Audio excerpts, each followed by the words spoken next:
Salam Pandeka. Oke teman-teman, untuk sana awak khususnya di Sumatera Barat, Ranah Minang, akhir-akhir ini banyak gaduh ya. Ada orang Malaysia berargumen Pariaman bukan asli orang Minangkabau. Nah jadi gini sana, yang namanya Sumatera Barat, Ranah Minang sudah kawasan Sumatera Barat, tetaplah Minangkabau.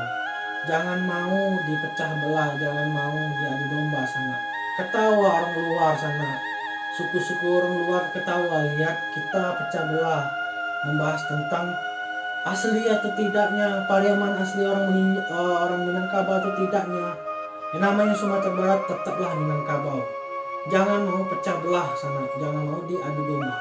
Tetaplah bersatu sana. Cara seperti ini karena bapak saya asli orang Pariaman dan ibu saya asli orang Meninjau. Tetap bersatu sana, jangan mau pecah belah. Oke sana.